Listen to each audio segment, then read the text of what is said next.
Hello equestrians, welcome back to Classical Solutions. Today I want to tell you how you can resensitize your horse. If you have a horse that has been rescued from a situation where they use a lot of spurs, harsh bits, and pretty harsh techniques with whips, or if you are coming from that situation and just recently realized that it's kind of wrong, then here's the video for you. It is a process that reteaches the horse how to become more aware of what's going on with their body. Because these traditional whip spur methods get the horse to disassociate with their environment and disassociate with their body. That's why a horse becomes harder sided, harder mouthed. They stop really paying attention that much. They become, quote, bomb-proof. And I don't have anything against an experienced bomb-proof horse that does think for itself. When a horse disassociates from its environment, it becomes less responsive, and it notices the small, minute changes in your seat and leg and even hand less and less and less. So the rider or trainer tends to think, I need a stronger bit, I need sharper spurs, or I just need spurs, period. Because the horse likes them better, since the horse is now responding better after you put them on. That's not necessarily true. Why would a horse like more pain better? What's really happening is that a horse is not wanting to stay within its environment. And since it cannot physically move away from its environment because it is now trapped, the horse retreats into his own mind and really stops caring what's going on. That's a really sad situation, and that's a situation where many horses find themselves in. But as a rider or trainer that is seemingly now interested in resensitizing their horse and bringing them back out, let me tell you how to do it. It's a simple process, but you need some patience. And every horse is a little bit different. Taking them, like pulling them back out of their own mind can be difficult and time consuming. But let me tell you, it is definitely worth it in the long run. So, how long does this take? In my experience, it can take anywhere between 6 and 18 months. Yeah, you heard me, 6 to 18 months. It's taken a lifetime to get this horse into that disassociated state. It's gonna take a minute to get them out of it. It's kind of like therapy. I usually recommend 1 to 2 months of rest. Generally 1 month, but after one of my students had their horse off for 2 months, I saw that can be even more beneficial. So 1 to 2 months of rest, and what I mean by that is no training, and don't stall them either. Make sure they have shelter, of course, and food and water, and come to groom them a little bit every other day or so, and just bond with them. Take care of their basic needs. Put them in an environment where they don't have to worry about anything. So if they have a companion, make sure that companion isn't constantly putting them down or challenging them for, quote, authority. Just put them with a buddy that's just as calm and can allow the horse to just mentally and emotionally rest. Afterwards, this resensitizing, like I said before, is possible. You do not need spurs or whips to get the horse moving after this resensitization process. Although, to be warned, the horse may be quite spooky once the horse has re-established themselves within their own environment. It's basically rediscovering their world, because when a horse is disassociated, they stop really paying attention to what's going on around them. Because when a horse does that, something all of a sudden comes to snap them out of it, And then that can be a very dangerous reaction, because the reactions go from, I'm a little bit nervous, you've got some warnings, I'm a little bit nervous, I don't know what's going on, but you know the horse is kind of keying up. And a disassociated horse, the horse doesn't key up, they just react. And they just explode out of nowhere. So that's the kind of problem that you might have. Once you pull them out of their disassociated state, they tend to be more reactive to things at first, but that's part of the training process. You have to bring them out and then teach them how to manage themselves in their environment, something that they haven't learned before. So this is basically you're restarting the horse after rest. And it can be a very exciting process. And the fast way is the slow way, if you know what I mean. You go slow, but you get the faster results that you don't have to go back and re-correct all the time. So when you resensitize a horse, the beginning stages are very fragile. Their trust is very fragile. They see humans, or they can see certain humans, as a threat to their personal well-being and safety. So you establishing a modicum of trust is something that you have to be very careful with. If you can approach the horse at liberty in their field without them running away, then I'd say just go and groom them, pet them, sit with them, just spend some time with them. It does more than you might think. But does the horse value a person's company in the first place? You can tell if a horse values your company if they stay with you. So if you enter their environment and they notice you, do they come up to greet you? Do they want to spend time in your bubble? If they don't, or if they run away from you, it's a sign that they don't value that interaction with you. And don't take this personally. Sometimes it's because they just see humans in general as a problem. But if you're coming out of I used to use whips and spurs and I used to beat this poor horse, but now I know better, you have to reestablish a trust with them. They see you as something that takes them out of their field, gets them to disassociate, and gets them to do the things that they want to do via reactions instead of thinking through something. So getting them to reestablish some sort of trust after rest is going to be a challenge. It is not impossible. Horses are extremely forgiving, and they are amazing creatures for being extremely forgiving like this. So if your horse does not allow you to approach them after rest, just take a chair out to the field or find a nice, comfortable seat. If you are afraid of the horse approaching you from behind, then I would say sit up against a fence where you know nothing's going to happen behind you so that you can just relax.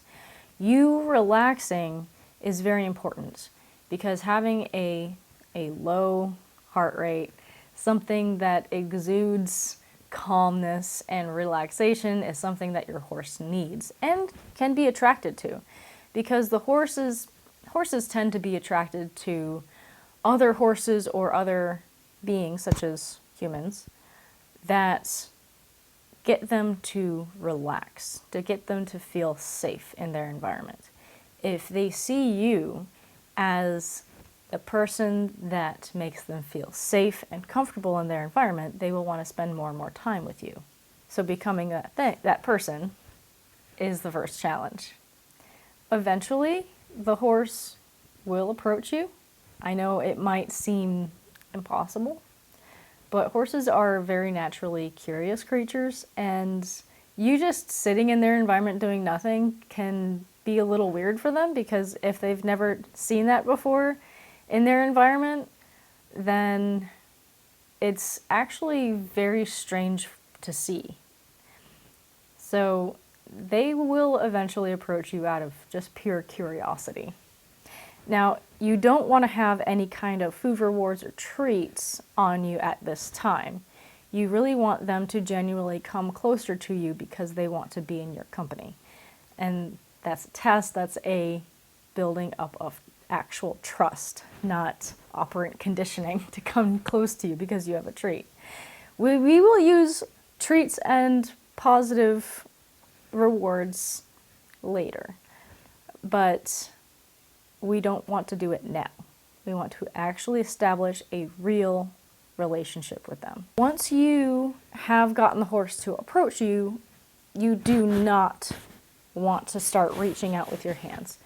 Many horses that are coming out of a disassociated environment see hands as something that, you know, it's used to catch them, it's used to put things on them, it's used to beat them, and we don't want that. We want them to reestablish a perspective of your hands as comforting and soft. And equipment will come later, but that's the first step. So when a horse reaches out, they have to be the first ones to touch you. And then when you start approaching the horse, you want to approach their shoulder with your shoulder. Because in a herd environment, notice a horse doesn't go straight directly towards the inside, like towards the herd. Once they start getting close to the herd, they kind of make an arc and come around to the side of a horse that they want to approach, around to their shoulder.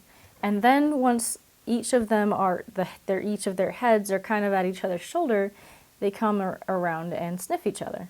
Or they can sniff head on, but that's when they're a little bit more cautious and not sure if they're going to have a fight. So that's that first step, but if they know each other, they tend to kind of come around to each other's shoulders. So coming around to their shoulder instead of their face all the time tends to kind of bring down their stress and make them a little bit more comfortable with you. Once you're shoulder to shoulder, so you've gotten up, you've been able to approach your horse's shoulder, you're not using your hands, you're just keeping your hands at your side, and you've kind of nudged your shoulder and they're okay with it, that's when you can kind of reach out with your hand and start stroking them. You start at their shoulder and their withers.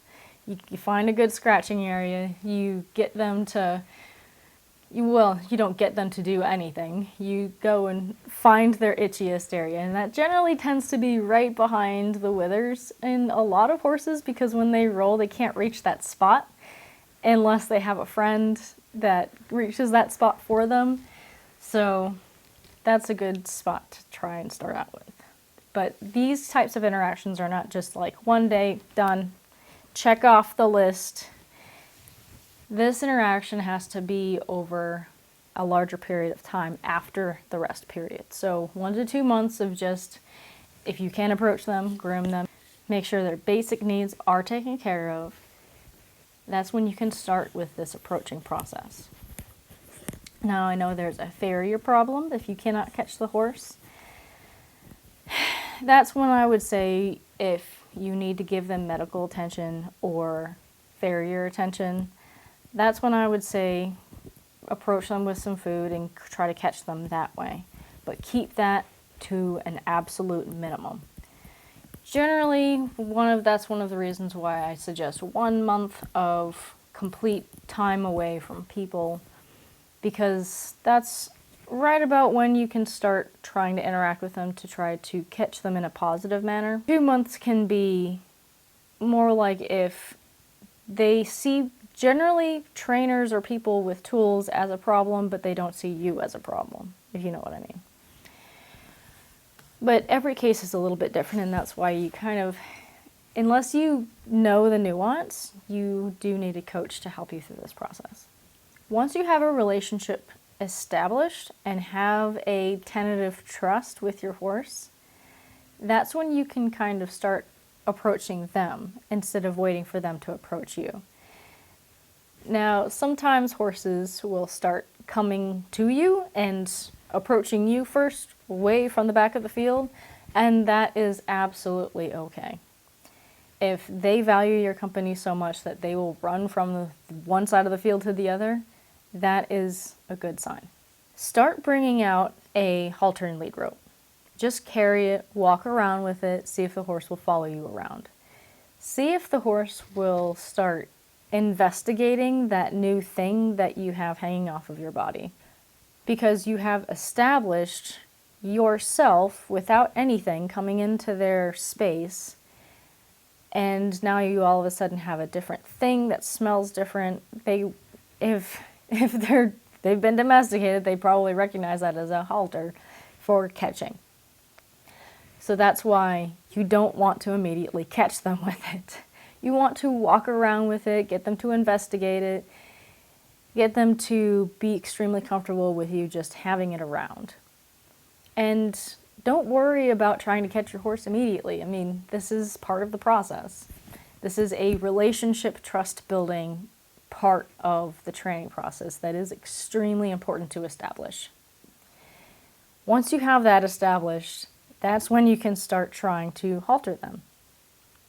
Rub them around with it just as if they were a feral horse being extremely new at it and never having a halter on in the first place. Approach their shoulder with it. Start rubbing them around. Put it on your arm as you rub around. Make it not a big deal. Then bring the rope around their neck.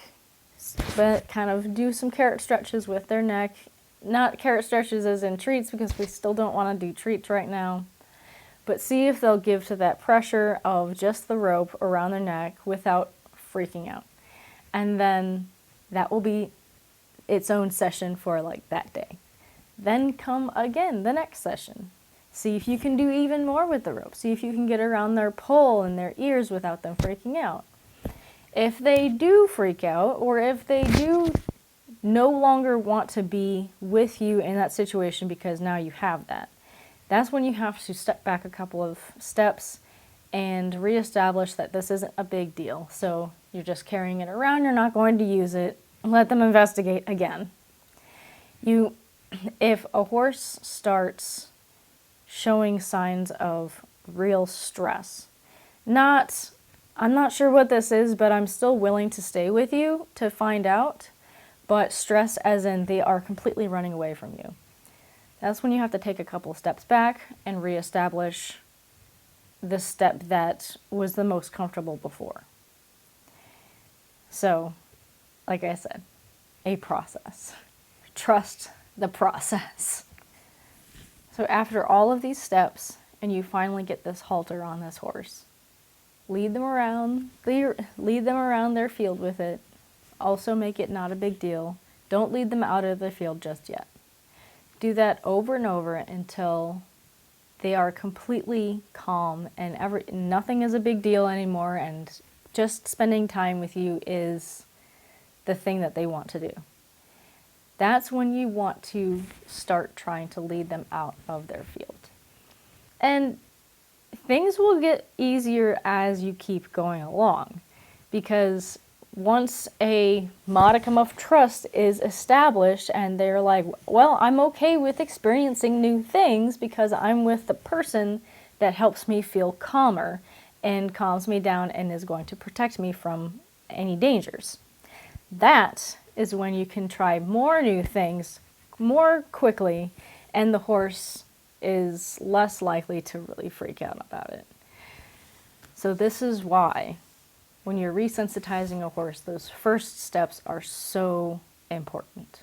And you really want to take your time to establish that. So, in the end, it is not impossible to resensitize a horse.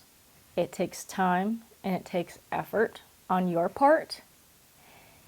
And it takes patience on your part as well. But if you really want an end result where the horse truly wants to spend time with you and values your company so much that they'll follow you around without having the treats on you, that's when you really have something. And that's really when you can start your real training. And having them open up like that will get them to want to ask you questions, because if you've established a safe environment with them, then they feel safe asking questions without getting punished for asking questions. And they ask questions in a way where they try different things if you're asking them to do something. If you ask them to do something, like back up, and they move over, that means they weren't really sure what you were asking them to do, or the signals that you were giving them weren't very clear. Or they were clear, and they didn't see back up as the right answer. You just have to keep asking them again. Try to make your signals a little bit more clear. Maybe take a couple of steps back. If you're asking them to back up with their head, then maybe that wasn't the right way. Maybe make it a little bit more obvious. Ask them to back up with pressure on their chest. That tends to be way more obvious because horses will push each other around, and their chest is very much a type of center of gravity for them. So instead of trying to move their head around, which can move side to side, up and down, and sometimes when they feel pressure on their neck, then it makes them really uncomfortable and stop really thinking about it. Putting pressure on their chest and asking them to back up tends to be quite more obvious to them. But in response to the comments on the spurs video, I do want to tell you that this is completely possible. You do not need spurs, and the only reason why you would need a whip is to kind of extend the reach of your arm, where you can be in front in the groundwork position and then reach their belly area where your leg would be with a 46-inch whip. It could be a little bit shorter if your arm's longer, but with my arm, 46 inches is perfect for me. But that's the only thing that you'd need a whip for. For, quote, forward motivation or a stronger bit, all of those tend to go away once you have that relationship established and they feel safe asking questions in your presence. So thank you for watching. Have a wonderful time, and please be kind to your horse, and thank you, Blake, Brandon, and Margie, for being my wonderful patrons this month. Have a wonderful day.